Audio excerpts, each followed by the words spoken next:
Hi there, everybody. Good morning, good afternoon, or good evening, depending on where in the world you were listening in today.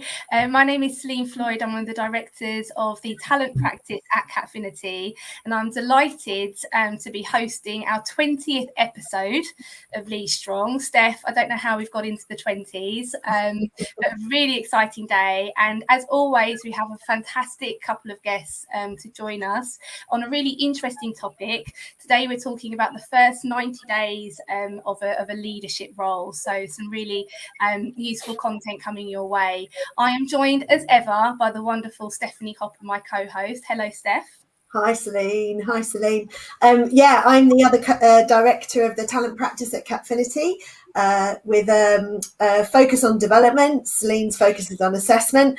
We're thrilled to have our two guests with us today. We're talking today about leadership, the first 90 days in a leadership role. So I'm sure there's going to be some really good nuggets. But what I'm going to do is, first of all, ask our guests to introduce themselves. And what I'd love you to do, if that's okay, is to tell us a little bit about why, I guess, you're passionate about the subject of leadership. So, Laura, over to you, first of all. Hi, everybody. I'm Laura Bache. I'm People Director at Purplebricks. And actually, this is a really interesting topic for me because I'm actually in my first 90 days of doing the People Director role at Purplebricks. So lots to say on it. In terms of my background, I've actually only been in the world of HR now for about 8 years. Started my career off in psychology, started off, in fact, in experimental psychology. So it's actually every day is the psychology experiment, though, I think, in a HR department. In terms of why I'm passionate about leadership, I think leadership is probably one of the most influential variables in any organisational system.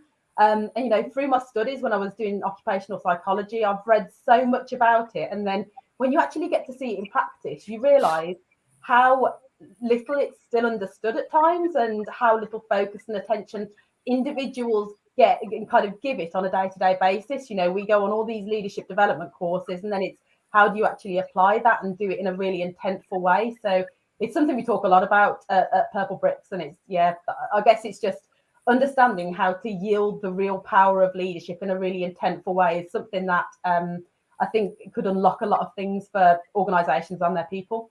Absolutely. Brilliant. Well, welcome, Laura. And we're also joined by Rob. Rob, perhaps you'd do the same for us. Yeah, thanks for having me, and congrats on episode 20. Rob Hill, currently with Twilio, the cloud communications software company, and I lead go-to-market recruiting across EMEA.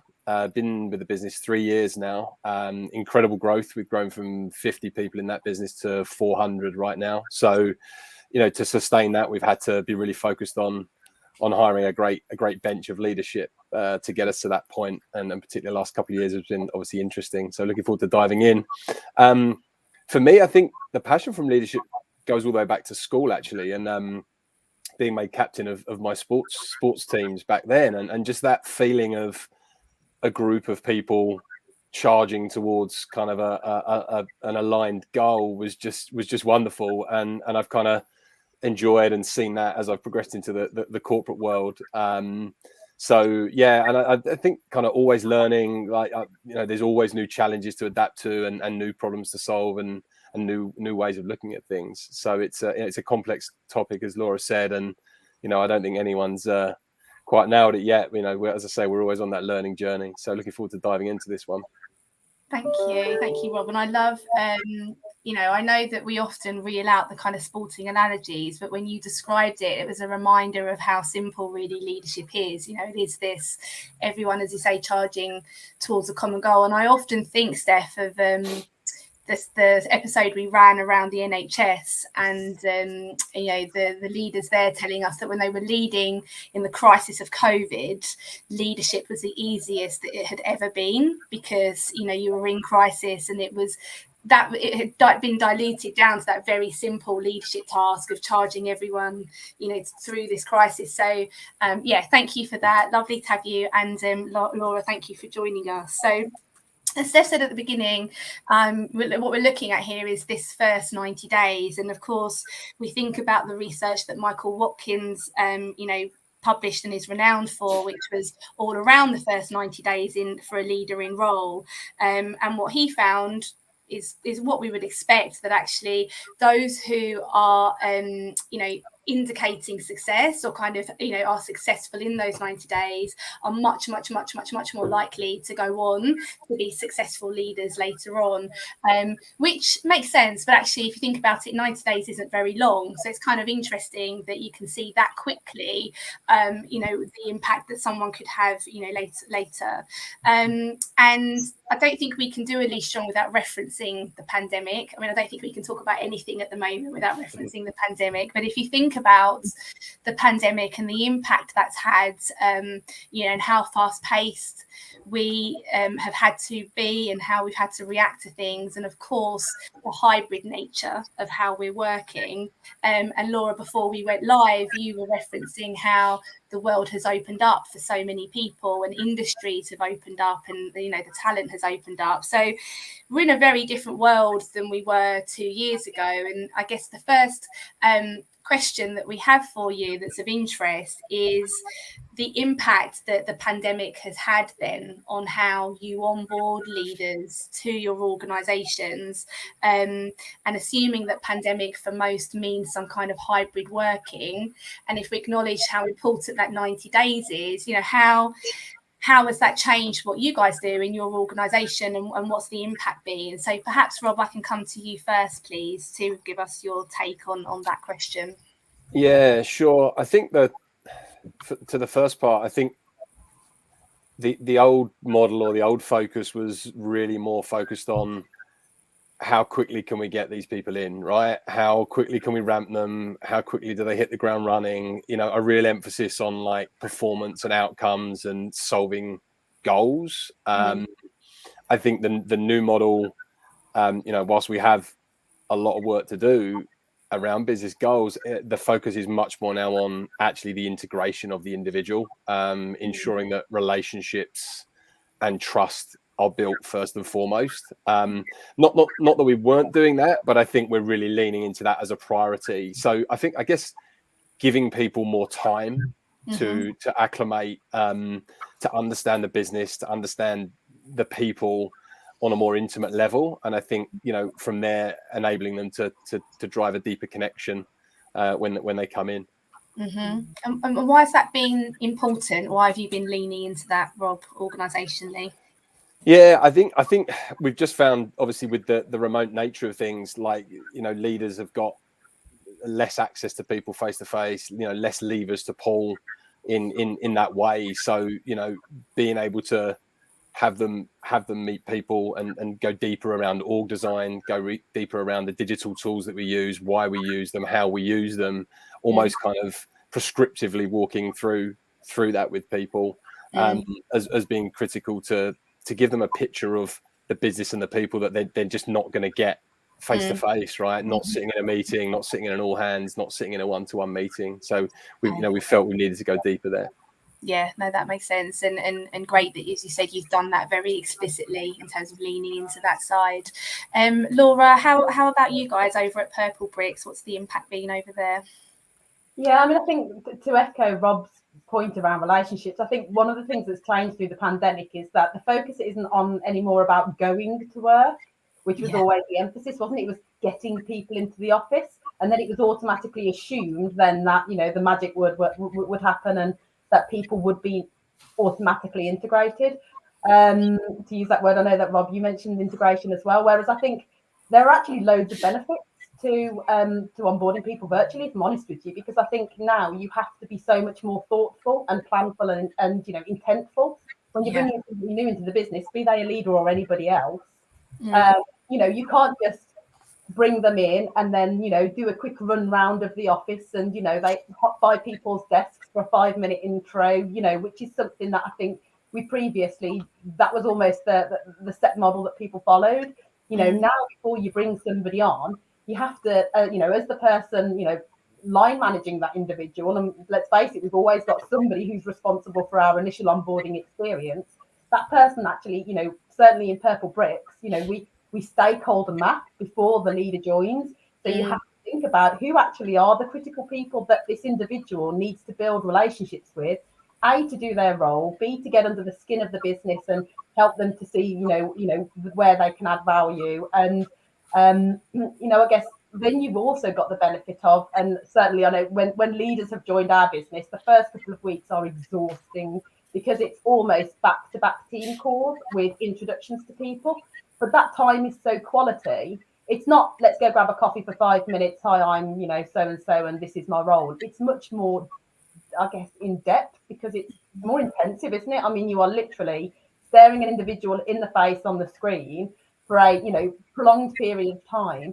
So again, you go into those meetings having thought about the questions and what you want to get out of it beforehand, having considered if you're onboarding an individual, what is it that you can do to support and help that individual to have a great onboarding experience. So I almost feel like it's really, it's opened up a much better world in many respects, because I don't think we take the automatic assumption that the relationships are just going to happen for granted anymore. We have to be intentional about it. And then I guess there's the fuzzy feelings as well, isn't there? There's that initial kind of, experience when people first land in an organization and a culture. And again, certainly at Purplebricks, I think, Rob, probably like you, we're, tech-led, so we are used to working very digitally anyway. But then, when you're not able to physically hand over somebody's IT and it has to be delivered to their door, again, you're thinking about, well, actually, what emotional reactions do we want to invoke for that person? We want them to be excited. We want this to be easy and simple for them. We don't want the process of them logging on to be a difficult first step. So again, I think, when we send tech out, we send out a welcome pack, which just has a few kind of like home comforts in there to say welcome to Purplebricks, because we're having to almost replicate that friendship and kind of warm, fuzzy feeling without having any human contact. Yeah, I love that. And I think what I'm hearing from both of you is this sense of needing to make explicit perhaps what historically has been rather implicit within an organisation. I reflect on the leadership assessments and developments we've done over the years and how, this sense of, and I hate the phrase, but I kind of love it as well, this like tissue rejection, right? Like the organisation, the infrastructure actually just not being ready or the right fit for that leader. And actually perhaps what we can gain from the pandemic is as you've both described, spending more time actually articulating some of that to someone. And I can imagine there would be multiple kind of benefits and positive ramifications from that. So that's really interesting. Thank you. And Rob, back to you, just in terms of the habits and behaviours you've seen in leaders that have landed successfully within your organisation. What do they tend to be? What are the things that you're seeing that are then indicative of someone being successful later on in those first 90 days? Yeah, I think the big one for me is I always think about is patience. So I think there's always this urge as a new person, new leader to come in that you've got to save the day, do everything in week one and boil the ocean, right? And I think like good leaders tend to just pause. They spend more time listening than talking. They get a balance so that after that 90 days, they're in a much stronger position to start moving towards solutioning. So I think that's critical. I love curiosity, and I see good leaders really showing that. And I think that manifests in a couple of ways. One, they're not afraid to ask obvious questions, able to learn. But also they're not afraid to ask the hard questions as well and challenge the status quo, which I really like to see. And then I think the final piece is like, I tend to think more successful leaders lean in to being more people and customer centric in the first 30 days than they do systems and processes, for example. I think that lens, that inclination that inclination, is powerful. Okay, amazing. And Laura, does that echo what you've seen? Totally, completely agree. I think I love a new starter, by the way, because I think when people are new to the business, it's almost like it's that fresh eyes, isn't it? The fresh perspective where they do challenge and they do, they'll ask the questions of, well, why is it done that way? Whereas, once you're institutionalized in a business, you can kind of certain habits and patterns of behavior are set, and you start to kind of accept it as the status quo. So I think completely echo everything Rob said, but I think also there's the, when you come into a system and you're new, the balancing that, that those fresh eyes with also, I think, judgment-free. I think I love the word curiosity, Rob, judgment-free curiosity, because equally I've seen leaders come into a business and some of the way that organisation runs may be a bit bonkers, and there may be, better ways of doing things. But I think you equally do need to show some degree of empathy for the history of where the organisation's come to. So I've seen leaders where they've come in and they've been very judgmental of the way things are done. That can kind of like lead to, damaging those initial relationships that you need to be building, because there's this perception of, well, they think they're better than us. So yeah, completely agree. All the language that Rob used, curiosity and patience, absolutely. But I think it is, I agree again, it is about you equally, you want to kind of like go in there and show the value that you can add as well. But it's doing that by having kind of confidence in your own strengths, I guess, and very quickly working out, where's the sweet spot here between what the organisation needs through your initial kind of diagnosis and curiosity and questioning with, and then what are the strengths that I bring as a leader, and where's that sweet spot in those two things. Yeah, I think it links back to that the first question, like actually giving people time to be curious and to listen and learn, rather than like week one, right, here's your goals, here's your objectives, here's what we've got to achieve like by the end of 90 days, right? Actually give them the environment in which they can start to think a bit more freely and openly and question the business. So I think that they kind of interlock those 2 points.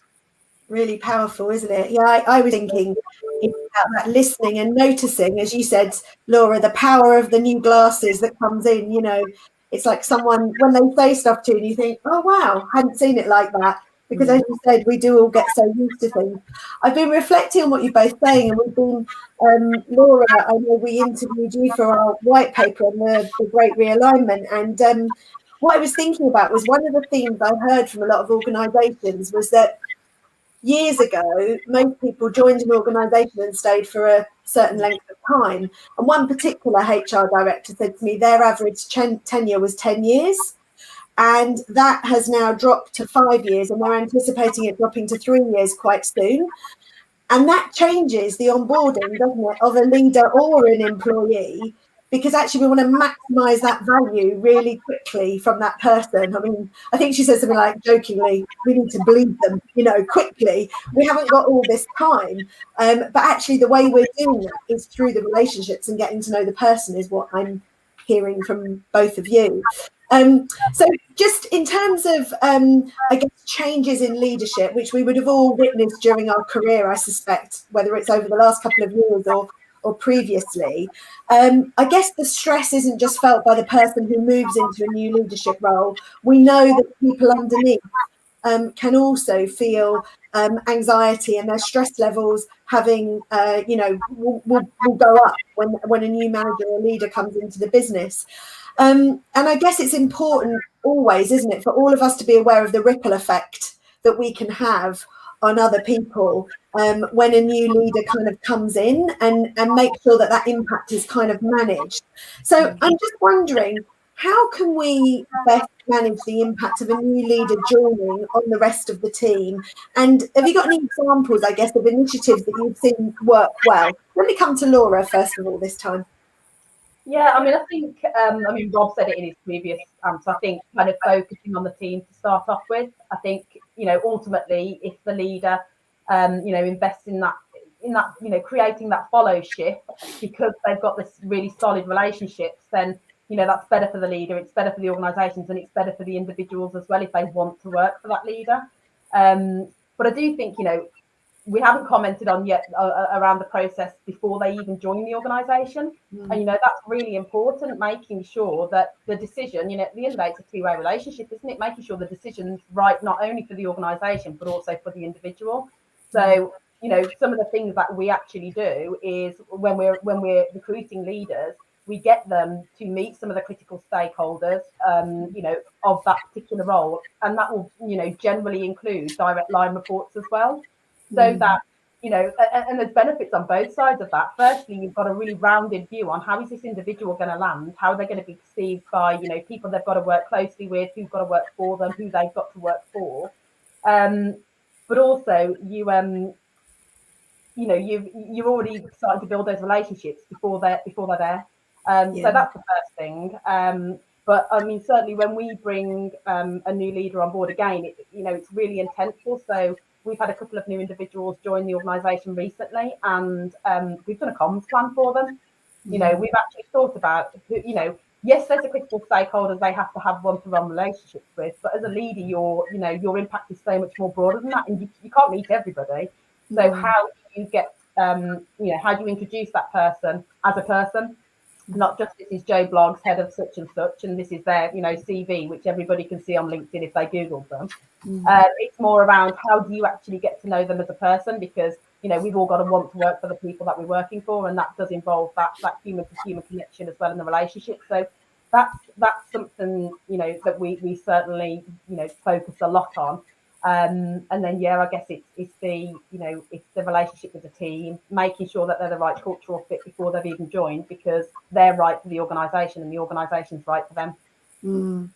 Yeah, I love that. It's what goes back to the point you made before about the stakeholder map and the comms plan. It's doing all of those things, isn't it? And as you said, I think when any of us are moving to a new organisation, we need to feel we've got the opportunity to get a sense of what things feel like, and meeting team members and broader connections can really help with that, can't it? You just get that sort of how we do things around here feel from it as well. Great. Rob, what are your experiences there in terms of onboarding a new leader? Yeah, my turn to echo a lot of Laura's great points. Very, very aligned. I think the comms plan is one. I think it comes back to no one likes kind of that ambiguity. Oh, there's a new leader coming, and where are they coming from? What are they doing? What's the remit, right? So I think transparency is key. So we're similar. We'll share a bio out of that individual. It may even have some words written by them, their background, their career history, why they've chosen to join Twilio, for example. So yeah, very aligned on that strategy. Interview loop as well. I think it's a great call out, Laura, empowering people in the team to feel that they're part of that process. Some more than others, of course. And then the other big one would be actually kind of getting interaction with that person before they join. So we were doing through Zoom, we'd set up team drinks or an introduction meeting, and now we're out of the pandemic where we're very big on a team activity or a social event, drinks, food, whatever it might be. Just get that leader in front of the team, human to human, just so it kind of breaks the ice pre-day one and just gives everyone a bit of comfort in who they are, how they show up, and getting a chance to interact with them on a more personal level. So just I think for me, visibility and not having it be a shock to the team that someone's they hear about it when they join on day one, right? There's kind of some planning, to Laura's point, around a new person onboarding. And the informal is the tricky bit, actually, isn't it? Because as Laura said, you can do quite intentional one-to-ones, and you can talk really easily back and forth. The minute you've got a wider group, it becomes a broadcast, doesn't it? Which is a totally different dynamic to, as you said, Rob, being in a social situation and moving between different groups and chatting informally. Yeah, and I think again that point of giving the leader space and allowing them to be inquisitive, right? Communicating that to the team as well, right? So they understand, right, this is what we're asking the leader to do on those first 90 days. So you can expect this and see this from them, and for them probably just to reinforce that when they're speaking to the team as well, right? I know what I've got to do in my first 90 days, but let me tell you about my plan. Here's what you're going to see me do. Here's my goals, my objectives over the first 90 days. So just transparency and visibility across the board is, I think, really powerful. Amazing. It's making me think, Steph, we had an email in our business this morning. We've got a new joiner who's joined, but out in our Australian office. And we've been doing the little bios for years, written by the individual.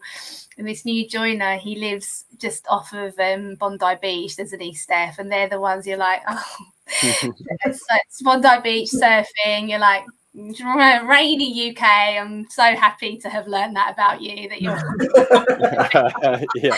Well, I can't wait to meet him, to hear more about him and his life. So no, it does. It makes the person human, doesn't it? Before you kind of have any work-based exchange, which is lovely. Okay, wonderful. Well, as always, this has flown by. And just to summarise then the brilliant conversation we've had, some really useful insights and I think some really useful tips from Laura and Rob around this topic. We talked at the beginning about the impact the pandemic has had on the onboarding of leaders in organisations. And really interestingly, you were both talking about how actually the kind of hybrid model has helped you to better onboard leaders. And actually making explicit some of what historically was implicit about your organisations and your organisational cultures. We talked about the things that successful leaders demonstrate in their first 90 days. Heard some lovely words there around being thoughtful, about taking time, about being curious and being patient, and listening to others rather than talking. And this real sense that those that are successful are those that are authentic and have enough confidence in themselves to just hold fire in making assumptions, and where they are sharing their insights as a new person in the organisation, they do that in a way that is still respectful and collaborative and builds upon the history of that organisation. So that was really interesting. And then we've just been talking most recently about some of the other tactics that you guys use in making, again, that onboarding really successful. We talked about transparency, communication plans, stakeholder maps. I love a stakeholder map. If every leader that we work with had one of those, I think we'd be in a really different position sometimes. So some really wonderful content. Thank you so much for sharing your views and your insights. If I may, I'll come to you now, each in turn, to give your final pearls of wisdom for the audience today. So Laura, perhaps you can start. What are your final reflections on everything that we've discussed? Yeah, I mean, I think a lot of what we've talked about is probably pretty relevant to whether you're a leader or, an employee in the organisation. It's just about having a great initial experience of an organisation.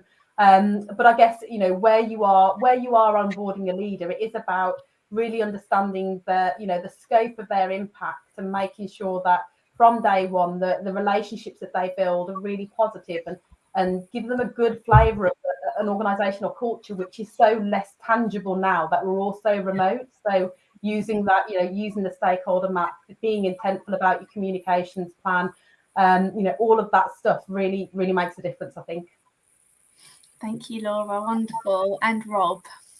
Yeah, and either to leaders going into new roles or companies onboarding leaders, just allow the process to be people centric more than anything else in that first 90 days. Like, allow the leader to get to know those people intimately, and I'm talking about beyond, I know Celine's married with kids and a dog, right? I'm talking about, like, what do they love, what don't they love, where do they thrive, where do they get energy, where don't they, like, focus on the people, and the process, systems and everything else, it can wait, and you will get to it, but get the people piece right first up. Love that. Thank you, Rob. And Steph? Yeah, I've just been reflecting on, there's a bit of research, and I can't remember who it's by, which is about building swift trust. And they talk about it in virtual teams, and the way you build swift trust is to work on something together. So there's this balance, isn't there? Because I really believe in this thing that leaders are humans, and we need to get to know the real person, as you have both said. And we need an opportunity to build trust with them. And the way to do that is through working on something, moving something forward together. And so there's a kind of balance there for me, because the minute you've got trust, it's like a different place, isn't it, that you are? Yeah, absolutely. I love that.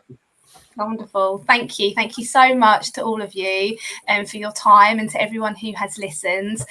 We are back again in 2 weeks. In 2 weeks for our 21st episode, we're looking at leading across global regions. So the challenges and opportunities inherent in managing teams from different parts of the world.